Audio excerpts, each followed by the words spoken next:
أعوذ بالله من الشيطان الرجيم بسم الله الرحمن الرحيم السلام عليكم ورحمة الله. بسم الله الرحمن الرحيم. الحمد لله رب العالمين.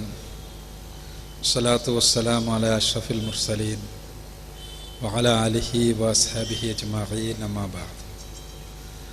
أعوذ بالله من الشيطان الرجيم. بسم الله الرحمن الرحيم.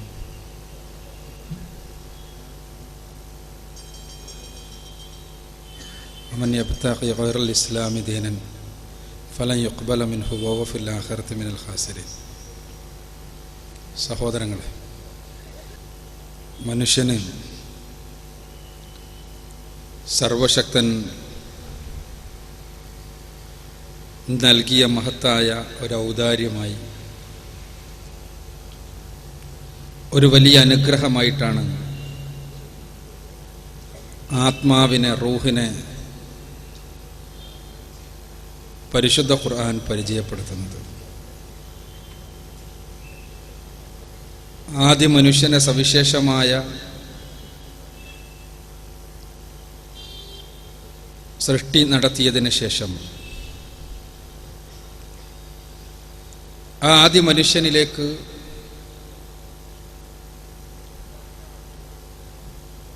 തൻ്റെ വിശിഷ്ടമായ റൂഹിൽ നിന്ന് ഊതിയപ്പോൾ, റൂഹിനെ സന്നിവേശിപ്പിച്ചപ്പോൾ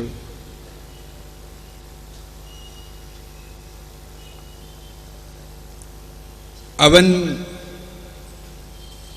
സൃഷ്ടികളിൽ വ്യതിരിക്തനും ഉന്നതമായ അസ്തിത്വമുള്ളവനുമായി തീർന്നു എന്ന് പരിശുദ്ധ ഖുർആൻ വ്യക്തമാക്കുന്നു.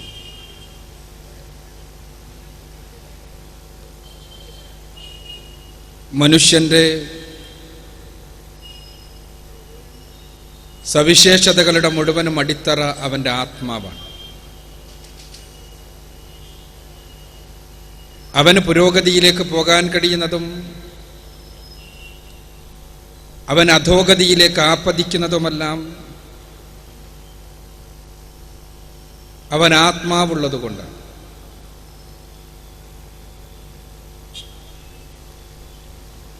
ഈ ആത്മാവിൻ്റെ നിവേശനം വഴി ഉന്നതമായി തീർന്ന മനുഷ്യ സൃഷ്ടിയുടെ മുന്നിൽ സാഷ്ടാംഗം നമിക്കണമെന്ന് മലക്കുകളോട് പോലും അല്ലാഹു ആവശ്യപ്പെട്ടു എന്നാണ് പരിശുദ്ധ ഖുർആൻ പഠിപ്പിക്കുന്നത്. നന്മ ചെയ്തുകൊണ്ട് ഉന്നതനാകുവാനും തിന്മ ചെയ്തുകൊണ്ട് അധമനാകുവാനുമുള്ള മനുഷ്യന്റെ സവിശേഷത, നന്മയും തിന്മയും തിരഞ്ഞെടുക്കുവാനുള്ള അവനുള്ള സ്വാതന്ത്ര്യം, ഈ ഒരു വ്യതിരിക്തതയെ, ഈ ഒരു ഔന്നത്യത്തെ കൃത്യമായി കുറിക്കുകയാണ്. ഈ സ്വാതന്ത്ര്യം ഉപയോഗപ്പെടുത്തി മനുഷ്യൻ അധമത്വത്തിൻ്റെ അഗാധമായ ഗർത്തങ്ങളിലേക്ക് ആപ്പതിക്കുവാനുള്ള സാധ്യതയാണ് മനുഷ്യ സൃഷ്ടിയെക്കുറിച്ച് മുന്നറിയിപ്പ് നൽകിയപ്പോൾ, മനുഷ്യ സൃഷ്ടിയെക്കുറിച്ച് പറഞ്ഞപ്പോൾ മലക്കുകൾ അല്ലാഹുവിനോട് പ്രതികരിച്ചത്. ഭൂമിയിൽ രക്തം ചിന്തുകയും കുഴപ്പമുണ്ടാക്കുകയും ചെയ്യുന്ന ആളുകളെ എന്തിനാണ് സർവശക്തനെ അല്ലാഹുവേ നീ അങ്ങോട്ട് പറഞ്ഞയക്കുന്നത് എന്ന ചോദ്യം. ഇത് മനുഷ്യാസ്തിത്വത്തിൻ്റെ നിഷേധാത്മകമായ വശങ്ങളെ പ്രതിനിധീകരിക്കുന്നു, പ്രതിഫലിപ്പിക്കുന്നു. എന്നാൽ അല്ലാഹു സുബ്ഹാനഹു വ തആല നിങ്ങൾക്കറിയാത്തത് എനിക്കറിയാമെന്ന് പറഞ്ഞുകൊണ്ടാണ് അതിനോട് പ്രതികരിച്ചത് എന്ന് നമുക്കറിയാം. ഇവിടെ ഖുർആൻ നൽകുന്ന വെളിച്ചം മനുഷ്യന്റെ ഔന്നത്യത്തിന്റെ നിദാനം, അവന്റെ ആത്മീയമായ ഔന്നത്യമാണ് എന്നാണ്. മനുഷ്യന്റെ അധമത്വത്തിന്റെ നിദാനവും അവന്റെ ആത്മീയമായ അധമത്വമാണ്. ആത്മീയമായി മനുഷ്യൻ ഉന്നതനാകണമെങ്കിൽ എന്താണ് മനുഷ്യൻ ചെയ്യേണ്ടത് എന്ന് പഠിപ്പിക്കുവാൻ വേണ്ടിയാണ് ദൈവദൂതന്മാരെ, പ്രവാചകന്മാരെ വ്യത്യസ്ത കാലഘട്ടങ്ങളിൽ പടച്ചവൻ പറഞ്ഞയച്ചത്. ആത്മീയമായ ഉത്കൃഷ്ടത്തിലേക്ക് മനുഷ്യൻ നയിക്കപ്പെടണമെങ്കിൽ അവനുണ്ടാകേണ്ട വിശ്വാസങ്ങൾ എന്തൊക്കെയാണ് എന്ന്, അവന് ചെയ്യേണ്ട കർമ്മങ്ങൾ എന്തൊക്കെയാണ് എന്ന്, അവന് പിന്തുടരേണ്ട അനുഷ്ഠാനങ്ങൾ എന്തൊക്കെയാണ് എന്ന്, അവൻ്റെ സ്വഭാവങ്ങളും സവിശേഷതകളുമെല്ലാം എന്തെല്ലാമാകണമെന്ന്, അവനെങ്ങനെ പെരുമാറണമെന്ന്, അവനെന്ത് പറയണമെന്ന്, അവൻ എന്തുടുക്കണമെന്ന്, അവനെന്ത് കഴിക്കണമെന്ന്, ഇതെല്ലാം പ്രവാചകന്മാർ പഠിപ്പിക്കുകയായിരുന്നു മനുഷ്യർ. ആ പ്രവാചകന്മാരുടെ പ്രബോധനം കേട്ട് ആ പ്രബോധനമനുസരിച്ച് ജീവിച്ച മനുഷ്യരാണ് ആത്മീയമായ ഉന്നതമായ വിധാനങ്ങളിലേക്ക് കടന്നുപോയത്.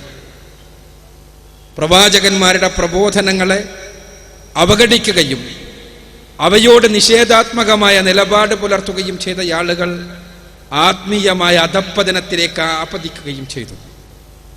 അങ്ങനെ ആത്മീയമായി ഉത്കർഷാവസ്ഥ പ്രാപിച്ചവർ ഈ ഭൂമിയിൽ സമാധാനം അനുഭവിക്കുകയും ശാന്തി അനുഭവിക്കുകയും അവർ ധാർമ്മികമായ ജീവിതം നയിക്കുകയും ലോകത്തുള്ള മനുഷ്യർക്ക് മുഴുവനും മാതൃകായോഗ്യരായി തീർന്നുകൊണ്ട്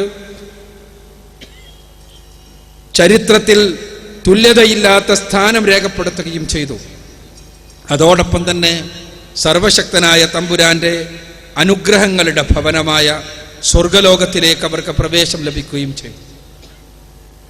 ആത്മീയമായ അധമത്വത്തിലേക്ക് ആപതിച്ചയാളുകൾ അവർ സമൂഹത്തിന് ദുരിതങ്ങൾ സമ്മാനിച്ചുകൊണ്ട് നിലനിന്നു എന്ന് മാത്രമല്ല, അവർ സമൂഹത്തിൽ കുഴപ്പങ്ങളുണ്ടാക്കി, അവർ പ്രശ്നങ്ങളുണ്ടാക്കി, അവർ കലുഷിതമായ മനസ്സുകളുമായി കടന്നുപോയി. ദിവസേന എന്നോണം അവരുടെ മനസ്സുകൾ ഭ്രാന്തമായ ആശയങ്ങളിലേക്ക് കടന്നുപോയി. അവർ സ്വന്തമായി ദുരിതങ്ങളിലാവുകയും സമൂഹത്തെ ദുരിതത്തിലേക്ക് നയിക്കുകയും ചെയ്തുകൊണ്ട് അവർ ഈ ലോകത്തിന് വിട പറഞ്ഞു. അവർ ഇവിടെ വെച്ച് നശിച്ചു. മരണാനന്തര ജീവിതത്തിലാകട്ടെ അവർക്ക് സമ്പൂർണ്ണ നാശത്തിൻ്റെ, നശിച്ചുകൊണ്ടേയിരിക്കുന്നതിൻ്റെ, എപ്പോഴും നാശം അനുഭവിച്ചു കൊണ്ടിരിക്കുന്ന നരകലോകം അവർക്ക് അവരുടെ ചെയ്തികളുടെ ഫലമായി ലഭിക്കുകയും ചെയ്തു. ആത്മീയത എന്ന് ഇസ്ലാം പറയുമ്പോൾ അർത്ഥമാക്കുന്നത് ദൈവികമായ മാർഗനിർദ്ദേശം അനുധാവനം ചെയ്തുകൊണ്ടുള്ള ജീവിതമാണ്. ആ ജീവിതത്തിലൂടെ ലഭിക്കുന്ന ഉത്കൃഷ്ടതയാണ്, ആ ജീവിതത്തിലൂടെ ലഭിക്കുന്ന ഔന്നത്യമാണ്.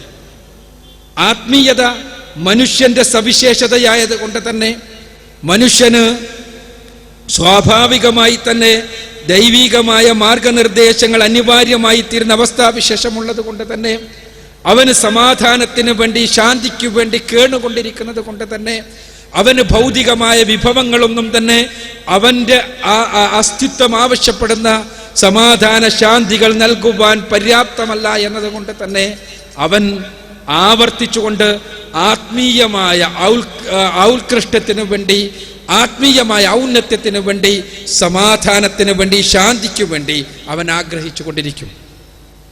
ആ ആഗ്രഹത്തെ ദൈവികമായ മാർഗനിർദ്ദേശങ്ങളുടെ അടിസ്ഥാനത്തിൽ ചിട്ടപ്പെടുത്തി യഥാരൂപത്തിലുള്ള ആത്മീയമായ ഉത്കൃഷ്ടതയ്ക്ക് വേണ്ടി ഇസ്ലാം കൃത്യമായ മാർഗങ്ങൾ പഠിപ്പിക്കുമ്പോൾ ഇസ്ലാമിക ദർശനത്തെ, പ്രവാചകന്മാരിലൂടെ പഠിപ്പിക്കപ്പെട്ട ഇസ്ലാമിക ദർശനത്തെ മുഹമ്മദ് റസൂലുള്ളാഹി സ്വല്ലല്ലാഹു അലൈഹി വസല്ലമക്ക് മുൻപും ശേഷവുമെല്ലാം തങ്ങളുടേതായ താല്പര്യങ്ങൾക്കനുസരിച്ച് വളച്ചും വിളക്കിയുമെടുത്ത പൗരോഹിത്യം ഈ ആത്മീയമായ ഉത്കൃഷ്ടതയിലേക്ക് മനുഷ്യരെ കൊണ്ടുപോവുകയാണ് എന്ന വ്യാജേന ആളുകളെ ചൂഷണം ചെയ്യുകയും ആളുകളെ വ്യത്യസ്തങ്ങളായ തലങ്ങളിൽ അവർക്ക് ആത്മീയമായ ഔന്നത്യം നൽകുന്നു എന്ന തെറ്റിദ്ധാരണ നൽകിക്കൊണ്ട് അവരെ തിന്മയുടെ മാർഗങ്ങളിലേക്ക്, അധപ്പതനത്തിന്റെ മാർഗങ്ങളിലേക്ക് കൊണ്ടുപോവുകയും ചെയ്തതായാണ് ചരിത്രം നമ്മളെ പഠിപ്പിക്കുന്നത്. അത് കേവലം മുഹമ്മദ് റസൂലുള്ളാഹി സ്വല്ലല്ലാഹു അലൈഹി വസല്ലമക്ക് ശേഷം മാത്രമുള്ള പ്രതിഭാസമല്ല.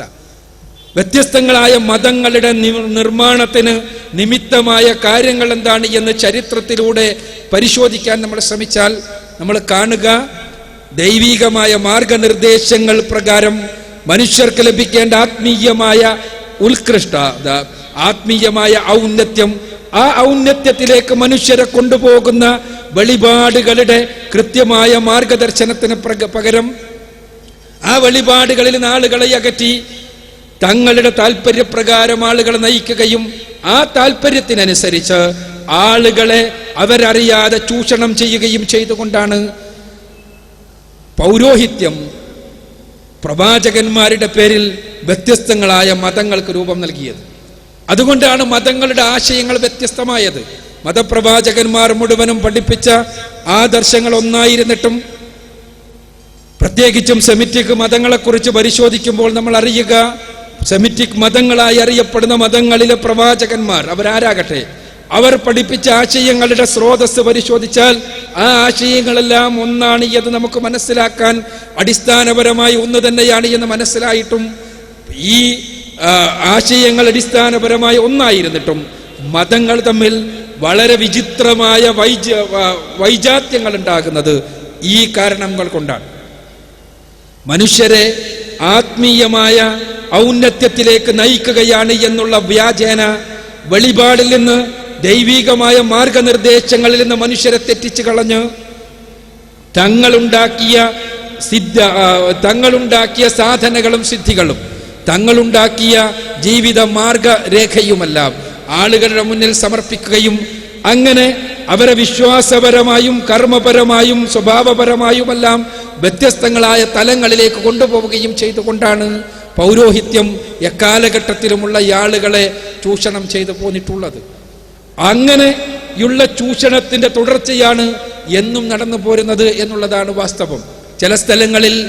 ചില സ്ഥലങ്ങളിൽ ദൈവങ്ങളായി പ്രത്യക്ഷപ്പെട്ടുകൊണ്ടാണ് വ്യാജ ആത്മീയതയുടെ വക്താക്കൾ ആളുകളെ ചൂഷണം ചെയ്തത്. മറ്റു ചിലയിടങ്ങളിലാകട്ടെ ദൈവത്തിന്റെയും മനുഷ്യരുടെയും ഇടയിലുള്ള ദല്ലാളന്മാരായി അവതരിപ്പിച്ചുകൊണ്ടാണ് വ്യാജാത്മീയതയുടെ ആളുകളെ ചൂഷണം ചെയ്തത്.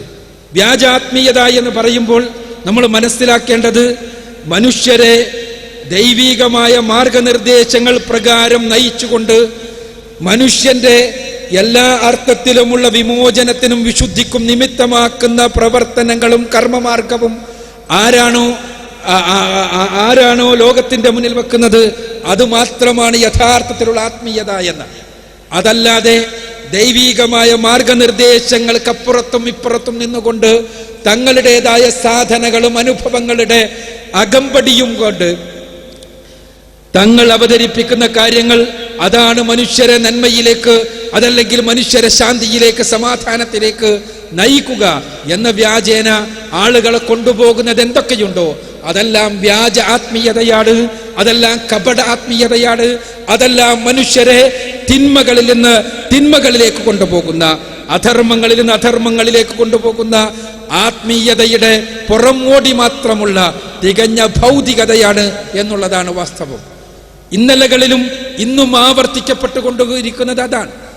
നമുക്കറിയാമല്ലോ, ഇന്ന് നമ്മുടെ കേരളത്തെക്കുറിച്ച് സാധാരണയായി ടൂറിസത്തിന്റെ മാപ്പുകാരൻ പറയാറുള്ളത് കേരളം ദൈവത്തിന്റെ സ്വന്തം നാടാണ് എന്ന്. ദൈവത്തിന്റെ സ്വന്തം നാടാണ്, ഗോഡ്സ് ഓൺ കൺട്രി എന്ന് പറഞ്ഞുകൊണ്ടാണ് കേരള സംസ്ഥാനത്തെ ലോക ടൂറിസ്റ്റുകളുടെ മുന്നിൽ നമ്മുടെ ടൂറിസം ഡിപ്പാർട്ട്മെന്റ് പരിചയപ്പെടുത്തുന്നത്. ദൈവത്തിന്റെ സ്വന്തം നാട്, അത്രക്കും പ്രകൃതി സുന്ദരമായ നാട്. പക്ഷേ കേരളത്തിൽ നിന്ന് ഇന്ന് ഏറ്റവും അധികം എക്സ്പോർട്ട് ചെയ്യപ്പെടുന്നത്, ലോകത്തിന്റെ വ്യത്യസ്തങ്ങളായ ഭാഗങ്ങളിലേക്ക് എക്സ്പോർട്ട് ചെയ്യപ്പെടുന്നത് എന്താണ് എന്ന് ചോദിച്ചാൽ ദൈവങ്ങളുമായി ബന്ധപ്പെട്ട ആശയങ്ങളും അതുമായി ബന്ധപ്പെട്ട ആത്മീയ വികൃതികളുമാണ് എന്നുള്ളതാണ് വാസ്തവം. നമുക്കറിയാവുന്നതാണത്. ഇന്ന് ലോകത്ത് ഏറ്റവും അധികം ആരാധിക്കപ്പെടുന്ന ഒരു മനുഷ്യ ദൈവം നമ്മുടെ നാട്ടിലാണുള്ളത്.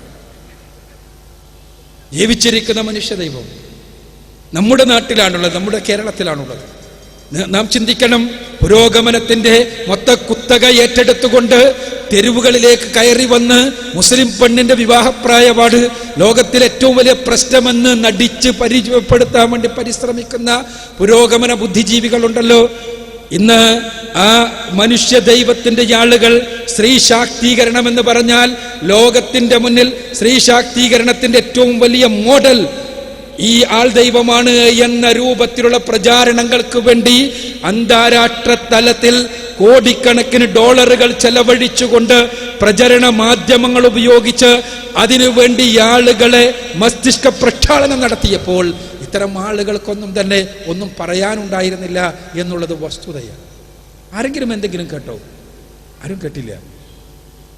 കേരളത്തിലെ ഇന്ത്യയിലെ ബുദ്ധിജീവികളെ മുഴുവനും വിളിച്ചു വരുത്തി സ്ത്രീ ശാക്തീകരണത്തിന്റെ വുമൻ എംപവർമെന്റിന്റെ ഏറ്റവും ലോകത്തെ ഇന്ന് നിലനിൽക്കുന്ന ഏറ്റവും നല്ല ഉദാഹരണം ഈ ആത്മീയതയുടെ മൊത്തമായി കച്ചവടം ചെയ്യുന്ന കേരളത്തിൽ നിന്ന് കയറ്റുമതി ചെയ്യപ്പെടുന്ന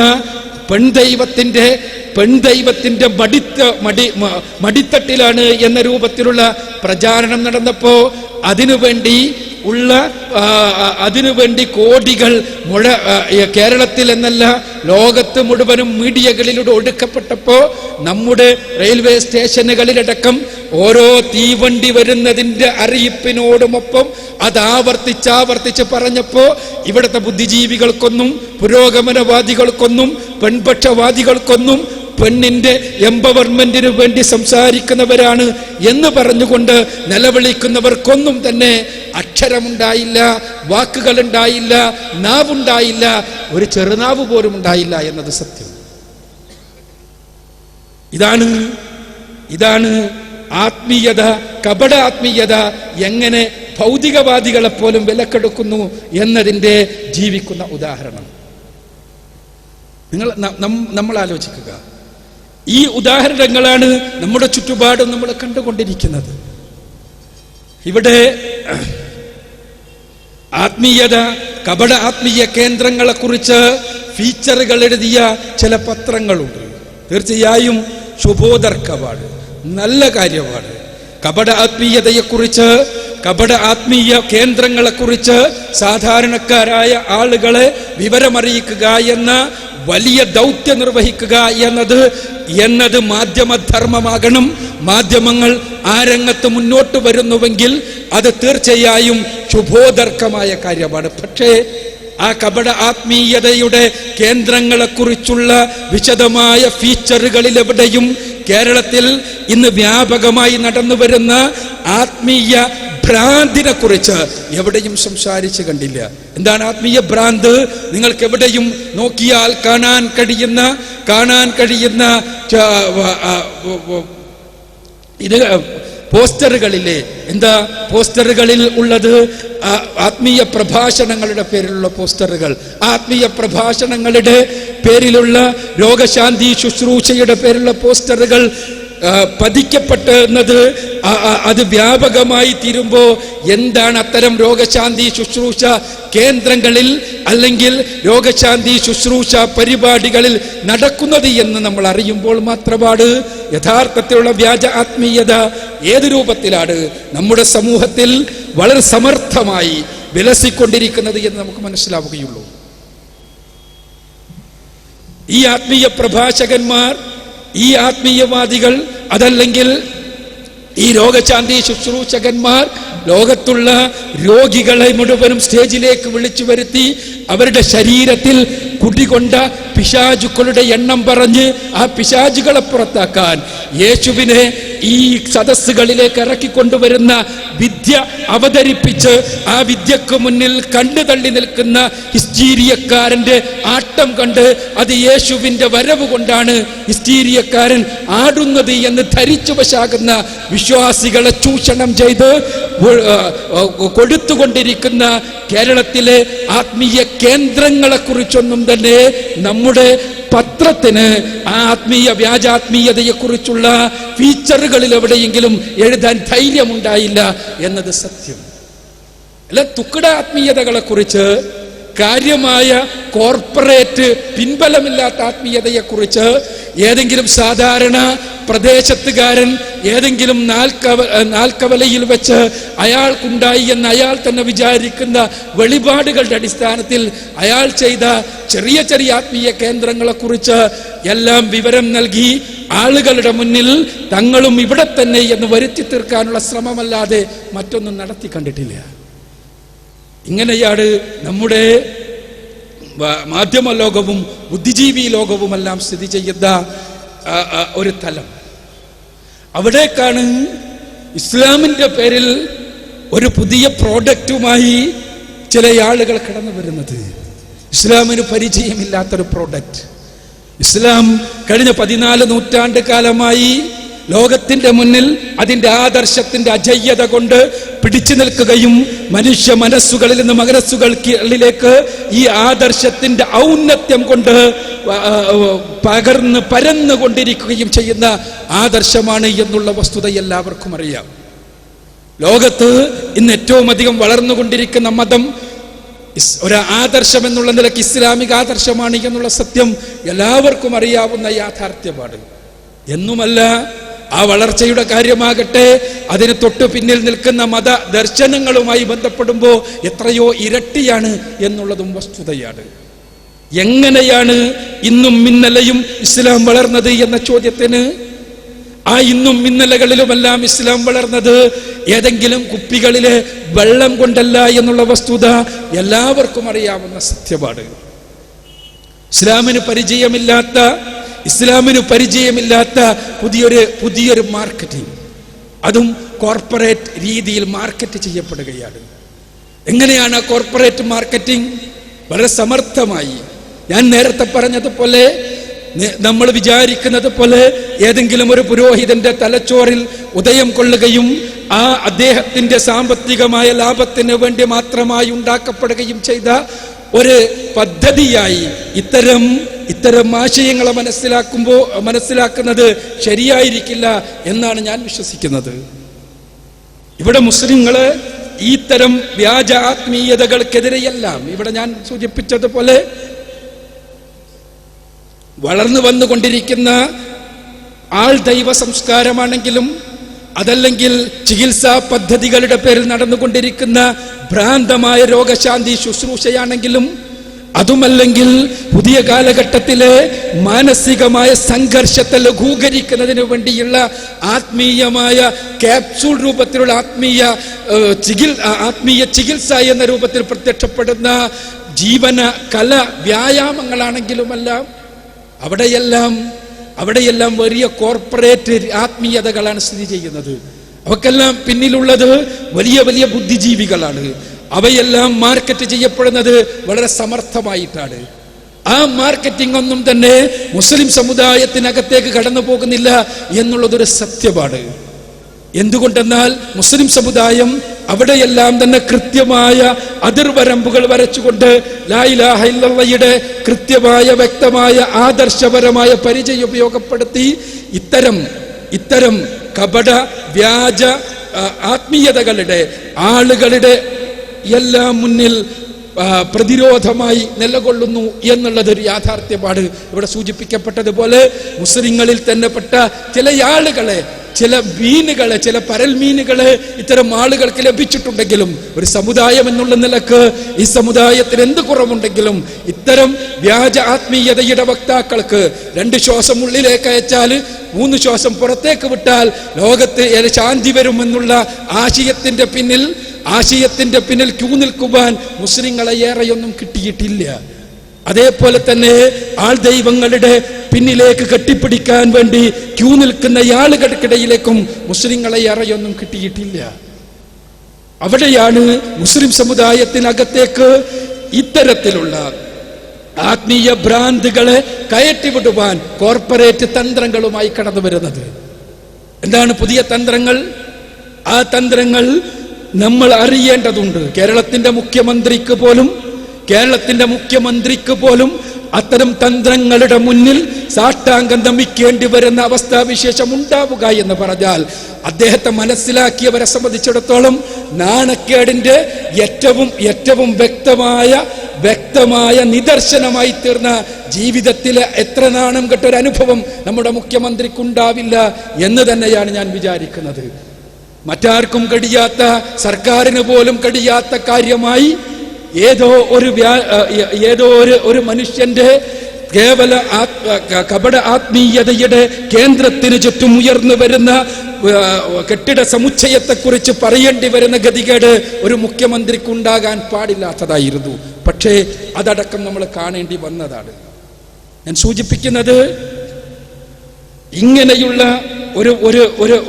ഒരു കേശത്തിന്റെ പേരിൽ ആ കേശം വിറ്റ് പണമാക്കുക, അതിന്റെ വെള്ളം വിറ്റ് പണമാക്കുക എന്നതിനപ്പുറത്ത് വലിയ കോർപ്പറേറ്റ് താല്പര്യങ്ങൾ നൂറുകണക്കിന് ഏക്കറുകളുടെ ചുറ്റും നൂറുകണക്കിന് ഏക്കറുകളിൽ ഉയർന്നു വരികയാണ്. എന്തിനു വേണ്ടി? ആത്മീയതയെ ഒരു ടൂറിസമാക്കി മാറ്റുന്നതിനുള്ള പദ്ധതി. അതൊരു പുതിയ പദ്ധതിയാണ്. ആത്മീയ ടൂറിസം പദ്ധതികൾ അത് വളരെ സമർത്ഥമായി അതിന് കേരളത്തെ ഉപയോഗപ്പെടുത്തുവാൻ പൊതുസമൂഹത്തിന്റെ മുന്നിൽ വിദ്യാഭ്യാസ സമുച്ചയങ്ങളാക്കി തീർത്ത് അവതരിപ്പിക്കുവാൻ, അങ്ങനെ വളരെ സമർത്ഥമായി യഥാർത്ഥത്തിലുള്ള ആത്മീയതയിൽ നിന്ന് ദൈവികമായ മാർഗനിർദ്ദേശങ്ങൾ അനുധാവനം ചെയ്യുക എന്ന ആത്മീയതയിൽ നിന്ന് ആളുകളെ അകറ്റി നിർത്തുവാൻ ഇതിനു വേണ്ടിയുള്ള പദ്ധതികളാണ് ഇവിടെ രൂപം കൊടുക്കപ്പെട്ടുകൊണ്ടിരിക്കുന്നത്. പക്ഷേ വലിയ വലിയ സിദ്ധവൈഭവമുള്ള ബുദ്ധികൾ രൂപം കൊടുത്ത പദ്ധതികൾ, ആ പദ്ധതികൾ പൊളിഞ്ഞു പോവുകയും നശിച്ചു പോവുകയും ഉള്ളിൽ നിന്ന് തന്നെ കലാപക്കൊടി ഉയരുകയുമെല്ലാം ചെയ്യുന്നതാണ് നമ്മൾ ഈ അടുത്ത കാലഘട്ടങ്ങളിലായി കേട്ടുകൊണ്ടിരിക്കുന്നത്. ആ കലാപക്കൊടികൾ ഉയർന്ന സന്ദർഭത്തിലാണ് പലപ്പോഴും വളരെ സുന്ദരമായ മുഖത്തോടുകൂടി പൊതുസമൂഹത്തിന്റെ മുന്നിൽ പ്രത്യക്ഷപ്പെടുന്ന ആളുകളുടെ മുഖം മാത്രമല്ല, മനസ്സും ഹൃദയവും എത്രത്തോളം വികൃതമാണ് എന്നുള്ള വസ്തുത പൊതുസമൂഹത്തിന് പോലും മനസ്സിലാക്കാൻ കഴിയുന്നത്. അക്കാര്യങ്ങളെല്ലാം ഇൻഷാ അല്ലാഹ് ഇവിടെ കടന്നു വരാനിരിക്കുകയാണ്. അതോടൊപ്പം തന്നെ യഥാർത്ഥത്തിലുള്ള ആത്മീയതയെ, അഥവാ പരിശുദ്ധ ഖുർആന്റെയും തിരുസുന്നത്തിന്റെയും ദൈവിക വെളിപാടുകളുടെ അടിസ്ഥാനത്തിലുള്ള ജീവിത വിശുദ്ധീകരണം എന്നുള്ള ആത്മീയതയെ സമൂഹത്തിന്റെ മുന്നിൽ, ലോകത്തിന്റെ മുന്നിൽ അവതരിപ്പിക്കേണ്ട ആളുകൾ ഈ കപട ആത്മീയതയുടെ ആളുകളുടെ വിധാനങ്ങളിലേക്ക് ആപതിച്ചു പോകുന്ന സങ്കടകരമായ കാഴ്ചയും നമ്മൾ ആനുകാലിക കേരളത്തിൽ കണ്ടുകൊണ്ടിരിക്കുന്നു എന്നതും സങ്കടകരമാണ്. അവിടെയാണ് നമ്മളെ ചൂണ്ടിക്കൊണ്ട്, യഥാർത്ഥത്തിലുള്ള ആത്മീയത പരിചയപ്പെടുത്തുന്നവരെ ചൂണ്ടിക്കൊണ്ട് കേരളത്തിലെ മതരംഗത്ത് തനിക്കെതിരെയുള്ള ആളുകളെയെല്ലാം ഉന്മൂലനം ചെയ്യുക എന്ന സിദ്ധാന്തത്തെ മതരംഗത്ത് കേരളത്തിൽ ആദ്യമായി അവതരിപ്പിക്കുകയും അത് പ്രയോഗവൽക്കരിക്കാൻ ശ്രമിക്കുകയും ചെയ്ത ആള് സ്റ്റേജിൽ എഴുന്നേറ്റ് നിന്നുകൊണ്ട് പറയുന്നത്, ലോകത്തെങ്ങും പരിശുദ്ധ ഖുർആനും തിരുസുന്നത്തും അനുസരിച്ച് ജീവിക്കുന്ന ആളുകളാണ് കലാപകാരികളും കുഴപ്പക്കാരുമെന്ന്. യഥാർത്ഥത്തിൽ അത് ഇസ്ലാമിനെ, മുസ്ലിങ്ങളെ, ഇസ്ലാമിക ആദർശത്തെ തെറ്റിദ്ധരിപ്പിക്കുന്നതിന് വേണ്ടി സാമ്രാജ്യത്വം പടച്ചുവിട്ട ഇസ്ലാം ഭീകരതയാണ് എന്ന പ്രചാരണത്തിന്റെ അടുത്ത പടിയാണ്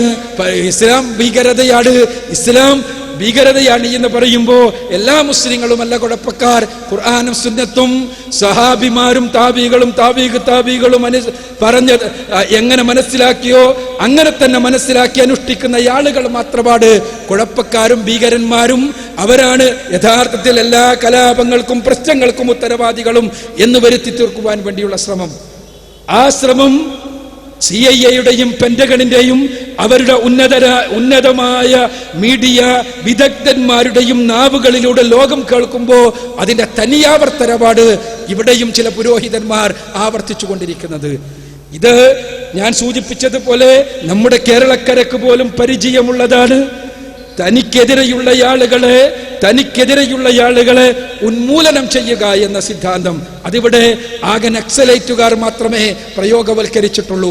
പക്ഷേ മതത്തിന്റെ രംഗത്ത് ഏത് മതമാണെങ്കിലും തനിക്കെതിരെയുള്ള ആളുകളെ ആശയതലത്തിൽ നശിപ്പിക്കാൻ കഴിയാത്ത അതാണെങ്കിൽ അവരെ ഉന്മൂലനം ചെയ്തുകൊണ്ട്, അവരെ നശിപ്പിച്ചുകൊണ്ട്, അവരെ കൊന്നുകളഞ്ഞുകൊണ്ട് തന്റെ ആധിപത്യം സ്ഥാപിക്കുക എന്ന സിദ്ധാന്തത്തെ പ്രയോഗവൽക്കരിക്കാൻ പരിശ്രമിച്ച ആളുകൾ സലഫികൾക്ക് നേരെ, ഖുർആനും സുന്നത്തും അനുസരിച്ച് ജീവിക്കുന്നവർക്ക് നേരെ ഭീകരത ആരോപണം ഉന്നയിക്കുന്നത് കാണുമ്പോ അത് വല്ലാത്ത ഒരു കടന്നുകയറ്റമാകണ് എന്നുള്ള വസ്തുത നമ്മൾ തിരിച്ചറിയേണ്ടതുണ്ട്. അപ്പോഴും സമുദായത്തിനും പൊതുസമൂഹത്തിനുമെതിരെ പുറംതിരിഞ്ഞു നിൽക്കുന്ന ഒരു സങ്കടകരമായ കാഴ്ചയും നമ്മൾ അവിടെയെല്ലാം കണ്ടിട്ടുള്ളതാണ്. ഞാൻ സൂചിപ്പിക്കുന്നത് ഇതിവിടെ യഥാർത്ഥ ആത്മീയതയെ പരിചയപ്പെടുത്തേണ്ട, പരിശുദ്ധ ഖുർആന്റെയും തിരുസുന്നത്തിന്റെയും അടിസ്ഥാനത്തിലുള്ള മനുഷ്യ ജീവിതത്തെ പൂർണ്ണമായും സംസ്കരിക്കുകയും മനുഷ്യന് യഥാരൂപത്തിലുള്ള സമാധാനം നൽകുകയും മരണാനന്തര ജീവിതത്തിലെ സമ്പൂർണമായ സമാധാനത്തിന്റെ ഭവനത്തിലേക്ക് മനുഷ്യരെ കൂട്ടിക്കൊണ്ടുപോവുകയും ചെയ്യുന്ന യഥാർത്ഥത്തിലുള്ള ആത്മീയതയെ പരിചയപ്പെടുത്തേണ്ട ഉത്തരവാദിത്തമുള്ള ആളുകൾ ആ ഉത്തരവാദിത്തം ഏറ്റെടുക്കാൻ ഖുർആനിന്റെ വെളിച്ചമായി, സുന്നത്തിന്റെ വെളിച്ചമായി, പരിശുദ്ധ ഖുർആനും തിരുസുന്നത്തും കൈകളിലേന്തി കേവലം അനുഭവങ്ങളുടെ സാക്ഷ്യമല്ല, വെളിവിന്റെ പ്രമാണങ്ങളുടെ സാക്ഷ്യവുമായി സമൂഹത്തിനിടയിലേക്ക് ഈ വെളിച്ചവുമായി ഇറങ്ങിച്ചെല്ലേണ്ടവർ അത് ഇറങ്ങിച്ചെല്ലുകയും അതിനുവേണ്ടി സമൂഹം കാതോർക്കുമ്പോ, അതിനുവേണ്ടി സമൂഹം ദാഹിക്കുമ്പോ അതിനു മാത്രമേ മനുഷ്യരുടെ പ്രശ്നങ്ങൾക്ക് പരിഹാരം നിർദ്ദേശിക്കാൻ കഴിയൂ എന്ന് മനസ്സിലാക്കിക്കൊണ്ട് യഥാർത്ഥത്തിലുള്ള ആത്മീയതയെ സമർപ്പിക്കുവാൻ ഇത്തിഹാദ് ശുബ്ബാനുൽ മുജാഹിദീൻ ഇനിയുള്ള സമയത്ത് ശക്തമായ പ്രചരണങ്ങളുമായി മുന്നോട്ടു പോവുകയാണ് എന്നാണ് ഇവിടെ ISMന്റെ പ്രസിഡന്റ് പ്രഖ്യാപിച്ചിട്ടുള്ളത്.